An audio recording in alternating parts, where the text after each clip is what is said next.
Bismillahirrahmanirrahim. Assalamualaikum warahmatullahi wabarakatuh. Qala rabbi israh li sadri wa yassir li amri wahlul 'uqdatam min lisani yafqahu qawli. Alhamdulillah rabbil alamin. Wassalatu wassalamu ala asrafil anbiya'i wal mursalin wa ala alihi wa sahbihi ajma'in, amma ba'd. Puji syukur senantiasa kita peruntukkan kepada Nabi Allah, kepada Allah Subhanahu wa Ta'ala atas segala limpahan rahmat, hidayah, berupa kekuatan, kesehatan, kesempatan diberikan kepada kita semua, sehingga tentunya kita kembali hadir bersama-sama di pertemuan kedua ini, mata kuliah filsafat hukum. Insyaallah kita akan membahas mengenai sejarah filsafat hukum.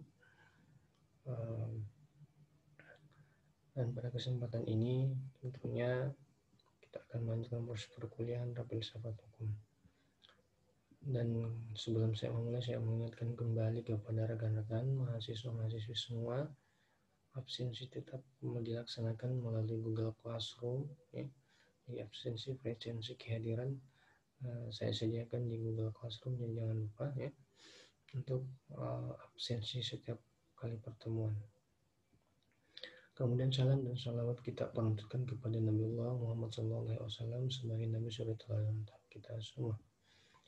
Jadi kali ini kita akan masuk ke materi kedua, akan membahas terkait mengenai sejarah dan perkembangan filsafat hukum dan telah berbagai aliran atau mazhab dalam hukum.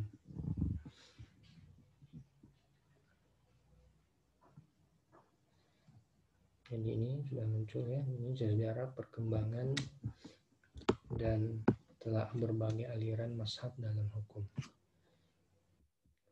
Ini skema sejarah perkembangan filsafat hukum ya, dari pertama zaman Yunani, hukum atau hukum alam ya. Ini ada tahunnya sudah lengkap, tokoh-tokohnya siapa. Kemudian yang kedua zaman klasik, zaman pertengahan ya, ini sudah tidak bisa baca. Kemudian zaman sekarang ya, abad ke-20 ya, revolusi Rusia, deklarasi hak asasi manusia terhadap akhir zaman kolonialisme ya. Kemudian ini ada ajaran hukum idealisme, materialisme, historis, mazhab hukum historis, positisme sosiologis, positisme yuridis, ajaran hukum umum, neokatianisme, sampai dengan teori-teori hukum alam. Jadi pertama, berbagai aliran atau mazhab dalam hukum. Yang pertama, aliran hukum alam. Jadi, hukum alam adalah hukum yang digambarkan berlaku abadi, yang norma-normanya berasal dari Tuhan yang Maha Esa, Maha Adil, dari alam semesta dan akal budi manusia. Hukum alam begitu jauh dan tidak berkait oleh waktu dan keadilan dalam tingkatan yang paling mutlak bagi segenap manusia. Hukum alam itu lepas dari konvensi atau perundang-undangan atau lain alat kelembagaan. Aliran hukum alam terdiri atas 3 kelompok besar. Yang pertama aliran zaman kuno, yang kedua abad pertengahan, yang ketiga zaman baru. Tokoh aliran hukum alam antara lain Anaximander, Heraclitus, Parmenides, Pythagoras, Socrates, Plato, Aristoteles, Machiavelli, John Bodin, Grates, Thomas Hobbes, Provender, John Locke, dan Rousseau. Kemudian bagian B yaitu utilitarianisme. The aim of law is the great happiness for the great number. Menurut pandangan aliran ini, tujuan hukum adalah pencapaian kesejahteraan yang sebesar-besarnya bagi rakyat. Hakikat kebahagiaan adalah kenikmatan dan kehidupan yang bebas dari kesengsaraan. Tokoh-tokoh aliran ini antara lain Jeremy Bentham, John Stuart Mill, Rudolf van Jering. Kemudian kita beralih ke mazhab hukum historis positivisme atau positivisme. Perkembangan hukum tidak semata-mata ya adalah bagian dari jiwa rakyat menurut mazhab hukum historis ini, melainkan juga menjadi bidang ilmu hukum. Kekuatan untuk membentuk hukum terletak pada rakyat yang terdiri dari kompleksitas individu dan perkumpulan-perkumpulan. Mereka mempunyai ikatan rohani dan menjadi kesatuan bangsa dan jiwa. Pembuatan undang-undang harus mendapatkan bahannya dari rakyat dan ahli hukum dan pertimbangkan perasaan hukum dan keadilan masyarakat.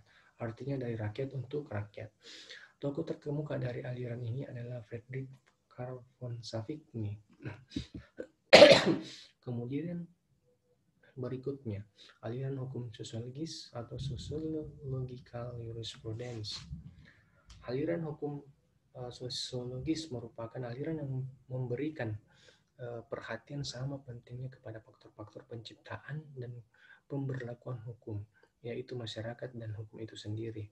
Aliran ini lebih mengarah pada kenyataan daripada kedudukan dan fungsi hukum dalam masyarakat atau desainnya. Pemikir-pemikir terkenal aliran ini Eugene Errol dan Roscoe Pound dengan prinsip pemikiran hukum yang baik adalah hukum yang sesuai dengan hukum yang hidup di dalam masyarakat atau hukum yang ada di tengah-tengah masyarakat itu sendiri. Perhatian aliran ini terhadap hukum jauh berkembang tidak sekedar pada esensi hukum, tetapi juga pada esensi perkembangan hukum itu sendiri.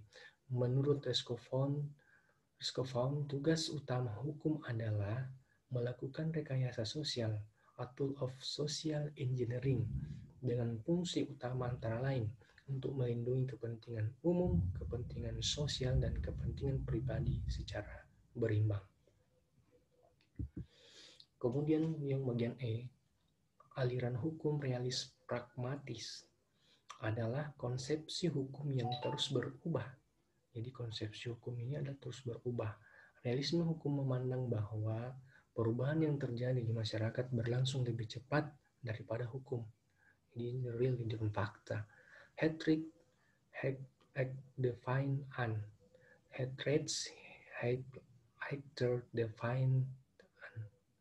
Hukum berjalan tertati-tati dalam mengikuti perkembangan masyarakat. Dapat pula diartikan hukum itu selalu tertinggal daripada peristiwa yang ada. Ini fakta dan realita yang terjadi. Tokoh-tokoh yang membangun aliran ini antara lain John Chapman, Gray, Oliver Wendell Holmes, dan Carl Leopold. Selanjutnya, inilah tokoh-tokoh pemikir terkemuka di dunia. Itulah beberapa aliran-aliran mazhab yang ada, ya. Yang pertama tadi aliran hukum alam, kemudian utilitarianisme, kemudian mazhab hukum historis positivisme, kemudian aliran hukum sosiologis, kemudian ada aliran hukum realis pragmatis, dan terakhir pembagian kelima itu aliran hukum realis pragmatis. Semoga dari sejarah dan tokoh-tokoh pemikir hukum ini terkemuka di dunia dapat memberikan Anda pencerahan semua dan dapat menggali lebih dalam lagi terkait mengenai sejarah dan aliran hukum positivisme yang ada di Indonesia. Sekali lagi, itulah pembahasan kita pada hari ini terkait sejarah dan perkembangan filsafat hukum dan tolak berbagai aliran mazhab dalam hukum itu sendiri. Jadi semoga bermanfaat. Silakan dikembangkan, dibaca ulang, ya, pahami dari kata per kata sehingga Anda bisa mengerti apa yang dimaksud. Dan saya jelaskan tadi,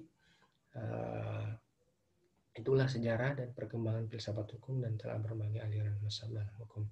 Kurang lebihnya mohon dimaafkan. Sekian, billahi taufiq wal hidayah. Assalamualaikum warahmatullahi wabarakatuh.